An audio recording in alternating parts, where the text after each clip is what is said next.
हम्म हम्म हम्म।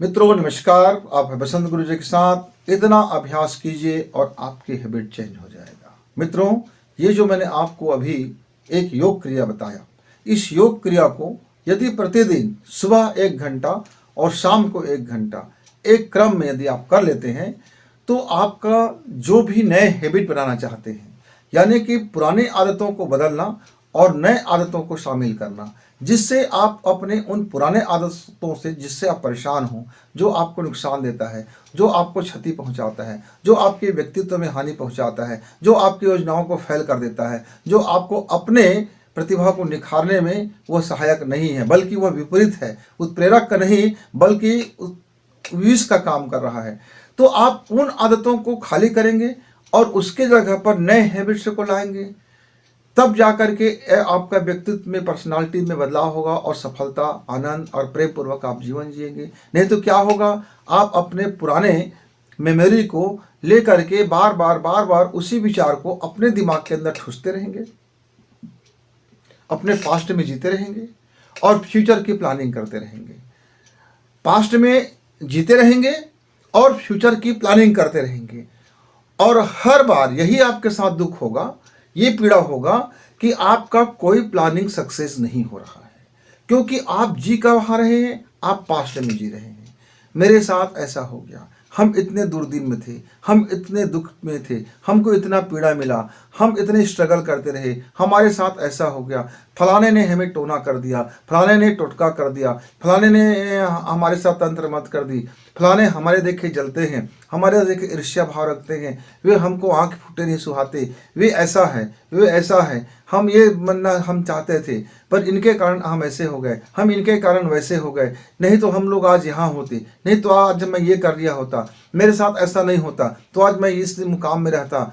मतलब या तो आप पिछले जो गुजर चुका है उसका रोना रोना रोना रोना रोना रोना, उस रोते रोते आपको कोई हासिल होने वाला नहीं है, आप भी जानते हैं।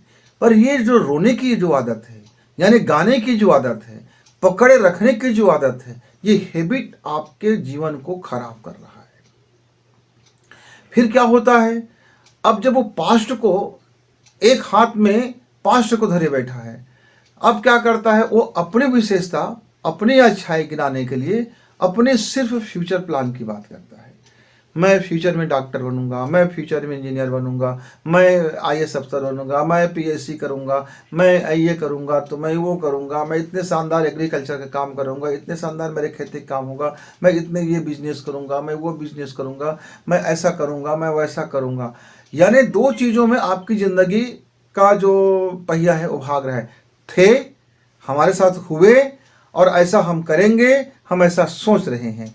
तो ये दो चक्का जो है, दो अलग अलग दिशाओं में भाग रहा है।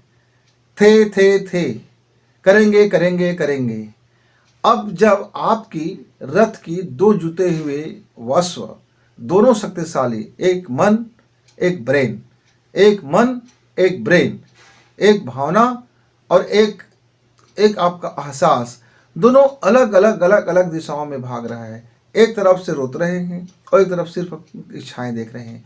न तो आपका इच्छा बलवती है, न प्रबल इच्छा शक्ति है, न आत्मविश्वास है, न आत्मबल है, न अपने को चेंज करने की सामर्थ्य है, न अपने को शानदार करने के कोई कदम उठा रहे हैं, न अपने को बेहतरी करने के लिए कोई हार्ड वर्क कर रहे हैं। नंबर एक आलसी, नंबर एक बस सारा चीज़ कल्पना कल्पना और कल्पना और थोथा चना और बाजे घना, थोथा चना और बाजे घना। नंबर एक का निकम्मा, आलसी और आराम तलबी, और सोचते हैं कि मैं बिना हार्ड वर्क करे उस हार्ड वर्क करने वाले बंदा से ज़्यादा सफल हो जाऊं, ज़्यादा धनाढ्य हो जाऊं, ज़्यादा अमीर हो जाऊं, ज़्यादा प्रचुर मात्रा में प्रेम मिले, मुझको सब कुछ मिल जाए। तो सेक चिल्ली सेक बघाड़ते हुए, सेक ही और सेक चिल्ली बघाड़ते हुए ज़िंदगी यूं ही खिंचकोले खाते रहते हैं। तो मित्रों, पहला काम आपको ये करना है कि अपने पास्ट को अब भुलाने की कोशिश करना है, यानी अब उसको याद नहीं करना है। जिस क्षण आप याद करना यानी उसके बाबत आप विचार करना बंद करेंगे, वह पास्ट अपने आप आपको परेशान फिर नहीं करेगा। फिर आपका वह ब्रेन का जो एनर्जी जो अभी नुकसान हो रहा था, जो नुकसान हो रहा था, जिसकी भरपाई अब क्या होगा कि आप फ्यूचर प्लान पर आप ध्यान देंगे। लेकिन केवल फ्यूचर प्लान करते रहेंगे तो एक तरफा गाड़ी नहीं चलेगी। आज को आपको जीना होगा। आज आप क्या हैं, वर्तमान में क्या हैं, आपके माइंड में फ्यूचर का प्लान हो, पर आज का और अभी का और इसी वक्त का कौन से प्लान को आप इम्प्लीमेंट कर रहे हो, आप अभी कितना हार्ड वर्क कर रहे हो, अभी आप उस दिशा में क्या काम करें, क्योंकि जो जीवन है वो अभी है, इसी वक्त है। हाँ अभी है, हम सांस अभी ले रहे हैं, हम खाना अभी खाते हैं, हम जीवन अभी जीते हैं, हम प्रेम अभी करते हैं, हम आनंद अभी करते हैं। तो अभी को इंजॉय किया जाए, जो वर्तमान है इसको हम और बेहतर करें, हमारा बुनियाद हम इसी में चेंज करें। मान लीजिए मित्र, मेरा एक घर था, मैं उस समय 30-35 साल का रहा होऊंगा। उस घर में मुझको लगता है कि मुझको ये बदलाव करनी चाहिए, और मैंने जब लिस्ट बनाया तो उसमें इतनी चेंजेस था कि अंततः मुझको वह मकान तोड़ देना पड़ा, क्योंकि मैं यदि रिपेयरिंग करते रहता तब मेरी ऊर्जा भी जाता और मेरा धन भी जाता और वह मेरा मन माफिक मेरा बिल्डिंग भी नहीं बनता। ऐसे ही मेरे जीवन के अंदर में इतने सारे लोचे थे, इतने सारे सप्लीमेंट थे, इतने सारे बहुत ज़्यादा अपने आप में था, यहाँ सुधारो, यहाँ सुधारो, यहाँ रिप्लेसमेंट, यहाँ इसको करो, कितना मैं नया पुराना करता। तो एक क्षण में फिर मैंने वह ध्वस्त कर दिया बिल्डिंग और तोड़ दिया, पास्ट को तोड़ दिया और फेंक दिया और विसर्जन कर दिया, और विसर्जन करके नमस्कार कह दिया। फिर मैं उस दिशा में नहीं बढ़ा आगे, बस एक डायरी लेखन किया, उस डायरी को जला दिया, फिर डायरी लिखा, फिर डायरी को जला दिया, फिर डायरी लिखा और फिर डायरी जला दिया। 3 बार मैंने अपने पास्ट को याद किया और कंप्लीट याद किया, पूरा याद किया। मैं 3 बार उस पीड़ा के दौर से गुजरा और मैंने तीनों बार उस डायरी को जला दिया। पहले जब मैं डायरी को जलाया तब मेरे अंदर में एक खुशी हुई, मेरे अंदर में एक ऊर्जा ने जन्म लिया और मुझको एक अच्छा लगा। जब मैंने दूसरी बार लिखा, मैं फिर पीड़ा के दौर से गुजरा तो मेरा आधा पीड़ा समाप्त हो चुका था। अब मुझको एक मूवी की कहानी जैसे लग रहा था, अब मेरा अटैचमेंट उसमें कम हो चुका था। अब मैंने फिर जला दिया, जो बचा खुचा था अंदर का तसल्ली था वह भी शामिल हो गया। सारा दुख दर्द जाता रहा, पीड़ा जाता रहा, क्षोभ जाता रहा, सब कुछ चला गया। और जब मैं तीसरी बार लेखन शुरू किया तो मुझको उपन्यास जैसे लगा कि मैं कोई उपन्यास का कथानक लिख रहा हूँ, मैं कोई कहानी लिख रहा हूँ। और मैंने फिर एक काव्य को जन्म दिया, फिर मैंने एक अनुभूति से अभिव्यक्ति तक की काव्य संग्रह को मैंने सृजन किया। और जिस क्षण मैंने उस सृजन किया, मेरा जो पास्ट था, मेरी जो दर्द था, मेरा जो पीड़ा था, मेरा जो तकलीफ थे, वे अब सृजन में बदल चुका था। और जिस क्षण में उस सृजन में बदला, मेरा जो पुराना बिल्डिंग ध्वस्त हो गया और नए नवेली बिल्डिंग खड़ा हो गया और मैं एकदम अपने आप में बदल गया। मैंने अपने को प्रचुरता से भरा, मैंने अपने दिमाग को एनर्जी से भरा, मैंने वर्तमान को अपने जीवन में ज़्यादा शामिल किया, आज अभी और इसी वक्त को। फ्यूचर का प्लानिंग भी बनाया, ठीक है प्लानिंग बनेगा, नींव रखेंगे, आज रखेंगे उसके और आज से उस पर चलना शुरू करेंगे। थोड़ा थोड़ा ही चलना शुरू होंगे, धीरे धीरे ही चलना शुरू करेंगे और फिर हम अपने आप को बेस्ट करते चले गए। तब उसमें मुझको जो सहायक मिला कि अपने पुरानी आदतों को बदलने के लिए क्या करना है, तो डायरी लेखन करो, जला दो, कागज में लिखो और जला दो, कागज में पूरी लिखो, ईमानदारी से लिखो और भरपूर लिखो और फिर आप उसको जला दो। ये 3 मरतबा करने के बाद मैंने जो योग क्रिया किया मित्र, जो मैंने पहले आपको बताया है, उसी योग क्रिया के माध्यम से मैंने अपनी हैबिट को जब चाहता हूँ चेंज कर लेता हूँ, जितनी मात्रा में चाहता हूँ चेंज कर लेता हूँ। नए हैबिट्स को भी हम उसमें शामिल करते हैं। अब मान लीजिए मेरे पास, मुझे लगता है कि मैं बहुत ज़्यादा सोने वाला हूँ, वक्त पर कहीं नहीं पहुँच पाता, समय का मैं ध्यान नहीं रख पाता, अनुशासन मेरे जीवन में नहीं है, या मैं जब हाँ बोलना है मैं हाँ नहीं बोल पाता हूँ, और जब नहीं बोलना है तो मैं नहीं बोल पाता हूँ। माने मेरा हाँ भी गलत हो रहा है, मेरा नहीं भी गलत हो रहा है, मेरा डिसीजन भी गलत हो रहा है, मेरा डिसीजन नहीं लेना भी गलत हो रहा है। तो अब मैं करूँ क्या? तब फिर मुझको सही डिसीजन लेने की कला सीखना होगा, सही वक्त पर हाँ बोलने की कला सीखना होगा, सही वक्त पर ना बोलने की कला सीखना होगा। कब डिसीजन नहीं लेना है कि निर्णय लेना होगा कि मुझको अभी डिसीजन नहीं लेना है, ये डिसीजन लेना पड़ेगा। तो इन चीज़ों को फिर आप जब चिंतन करेंगे, मनन करेंगे, स्वाध्याय करेंगे, तो आपके जीवन में वो धीरे धीरे वह प्रकट होगा। और क्या करना है चिंतन करने से पहले? डूबना नहीं है, फिल्म की माफिक देखना है। ये कलाकार मंच में जो क्रियाएं कर रहा है उसको आपको दर्शक की तरह देखना है। आप आंख बंद कर लीजिए। आंख बंद करने के बाद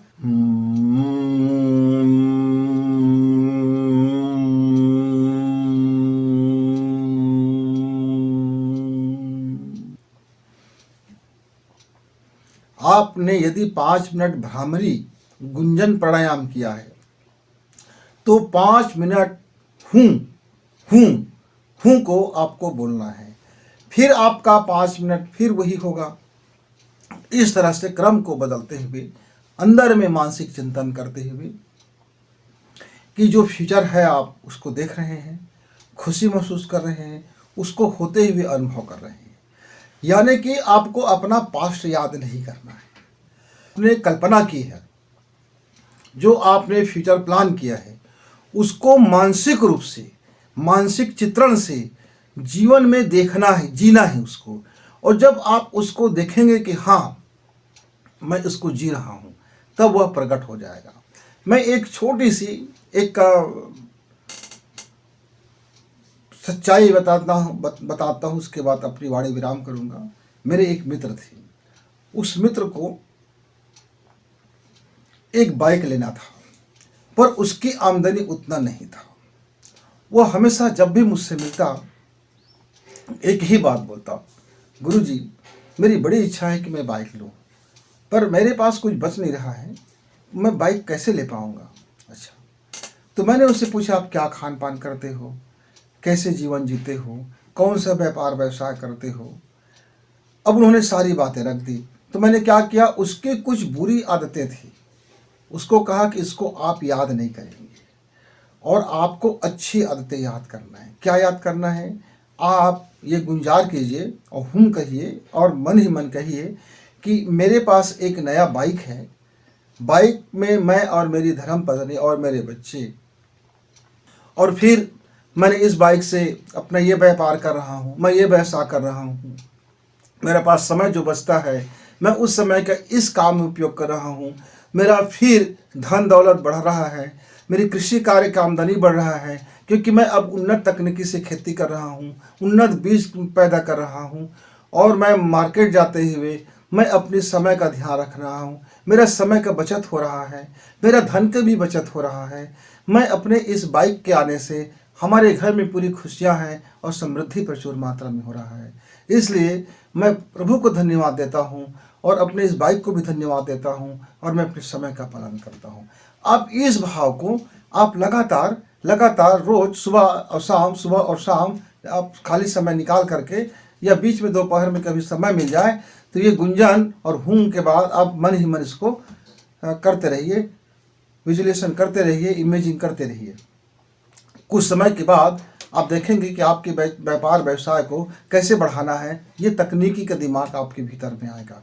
और जो अंदर से जो बात आए उसको फॉलो करना है, अंदर से जो बात उठे उस दिशा में चल पड़ना है, अंदर से जो योजनाएं बने उस योजनाओं को इम्प्लीमेंट करना है। उस व्यक्ति ने 3 माह तक किया पर उसको लाभ दिखाई नहीं दिया। फिर वो मेरे पास आया, गुरुजी हम 3 माह तक किए, हमको लाभ दिखाई नहीं दिया। तो मैंने पूछा आप अपने बार बार पास्ट को याद करते हो कि मैं ये था, मैं गरीब था, मैं दुखित था, मैं पीड़ित था, मेरे पास ये अभाव था, मेरे पास वो अभाव था, मेरे पास ये ऐसे कमी था, मेरे लोग ऐसे तकलीफ दिए, मेरे घर वाले ऐसे मुझको बाहर कर दिए, मुझको ऐसे दुत्कार दिया, मैं ऐसे जीवन जिया। इस कारण से आपका जो देखा हुआ जो प्लान है या जो आपका प्रचुरता में जो समृद्धि मिलना था वो ब्रेक लग जाता है, क्योंकि बार बार आपका अवचेतन मन उसी दिशा में हैबिट में आ जाता है, क्योंकि आप बार बार पास्ट को ठूसते रहते हो। आपका पास्ट बार बार आपके जीवन में आता है और आपका जितना भी क्रियाधारा है वो सब गड़मट कर देता है। इसलिए आज से पास्ट को चर्चा करना बंद, संवाद करना बंद, मानसिक चित्रण खींचना बंद, उसको याद करना बंद। आप एक झटके में धन्यवाद दे करके आप उधर ध्यान देना बंद कर दीजिए।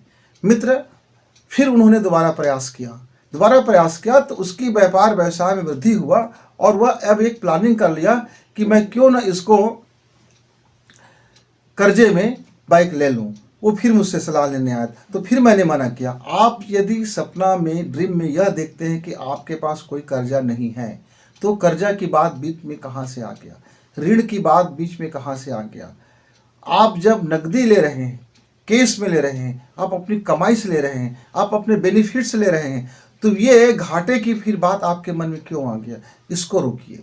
तो उसने फिर अपने जो आदतों में जो छिद्रता था, फिर उसको रोका, और वह 6 माह के भीतर फिर एक चमचमाती हुई शानदार वो बाइक लेकर के आया, और आ कर के वह मेरे पास आए और प्रसाद दिए और खुशी जाहिर किया। और बस वही उसने, जैसा वो ड्रीम देखा था, उनका प्लानिंग बन चुका था कि परिवार के साथ फलाना मंदिर गए हैं, वहाँ धन्यवाद दिए हैं, वहाँ से फिर घूमते आए हैं, बच्चों को पिकनिक कराए हैं, फिर खुशी खुशी हैं। और किस तरह से इस बाइक का उपयोग अपने वह बिजनेस में, अपने घर परिवार में खुशी, आनंद और समृद्धि के लिए वह इसका उपयोग कर रहा है, जन कल्याण के लिए कैसे उपयोग कर रहा है, वह उसकी दिनचर्या में शामिल हो गया। मित्र, वह 1 साल बाद आकर के उसने मुझे कहा, गुरुजी हाँ, मैंने अपने पास्ट को रोका और अपने क्वेश्चन को रोका, अपनी क्षुद्रता को रोका, अपनी जो चीज़ें हैं यदि मैंने उसको किया, मैं जैसे जैसे करता गया ईमानदारी से, वह 3 माह के भीतर में प्रकट हो गया। वो सारा रहस्य खुल गया और मेरा बिजनेस बढ़ा, मेरा काम धाम बढ़ा, मेरे काम करने की क्षमता बढ़ा। और 1 साल के अंदर मैं देखता हूँ कि मैं अब वो दीन दुखी नहीं हूँ, अब मैं प्रसन्नचित्त व्यक्ति हूँ, अब मैं आनंदित हूँ, मैं जो चाहता हूँ अब मैं वो पा लेने की सामर्थ्य रखता हूँ, और मैं अपनी कुवत बढ़ा रहा हूँ, अपनी पर्सनालिटी बढ़ा रहा हूँ, अपने आदतों को मैंने चेंज कर लिया। जैसी मेरी आदतें चेंज हुआ, मेरी लाइफ बदल गया। जैसी मेरी आदतें चेंज हुआ, मेरी विजन बदल गया, मेरी सोचने का तरीका बदल गया, मेरे जीने का ढंग बदल गया, और मेरे लाइफ में समृद्धि प्रचुर मात्रा में आ गया। और उसने धन्यवाद दिया। मित्रों, एक बार आप भी इसको ट्राई करके देखें। बहुत सिंपल सी क्रिया योग है, बस मानसिक चित्रण और आपका आत्मविश्वास और आपका लक्ष्य एकदम जब क्लियर होगा, और वह जो योग क्रिया है आप उसको सहायक होगा, फिर आपके जीवन की ऊर्जा देखिए कैसे बदलते हैं। क्योंकि इस ब्रह्मांड से वह जो योग क्रिया है आपके लिए सकारात्मक चीज़ें, पॉजिटिव एनर्जी और चुंबकीय शक्ति वो आपकी ओर खींचता हुआ चला ले आता है। मित्रों, फिर आप देखेंगे जीवन में किस तरह से बदलाव हो गया। तो आप इसको जब तक प्रयोग करें, प्रैक्टिकल करें, और छोटी छोटी बातों का यदि टिप्स को ध्यान रखें, निस्संदेह जीवन में शानदार आएगा। और आपका हैबिट के बदलते ही पुराने हैबिट से आपको छुटकारा मिलेगा, नई आदतें बनेंगे। और हर 1 साल 2 साल में आप चिंतन करें कि पुराने आदतें हमें कहाँ कहाँ बदलना है, और इसमें नया नया क्या आदतें अपने को जोड़ लेना है। मतलब हर बरस आप अपना जन्मदिन पर अपने आदतों को अपग्रेड करें। जो पुराना है, जो कबाड़ी हो गया है, उसको काट छाँट करें, लाइफ से बाहर का रास्ता दिखाएं। और जो नया है, जो नए ज़माने से मिलके चलना है, नया थॉट है, नया विजन है, उस नए हैबिट को अपने जीवन में अपग्रेड करें। आपका जीवन भी शानदार होगा। उठिए, जागिए और चल पड़िए। उठिए, जागिए और चल पड़िए। तब तक गुरु जी को इजाज़त। नमस्कार, धन्यवाद।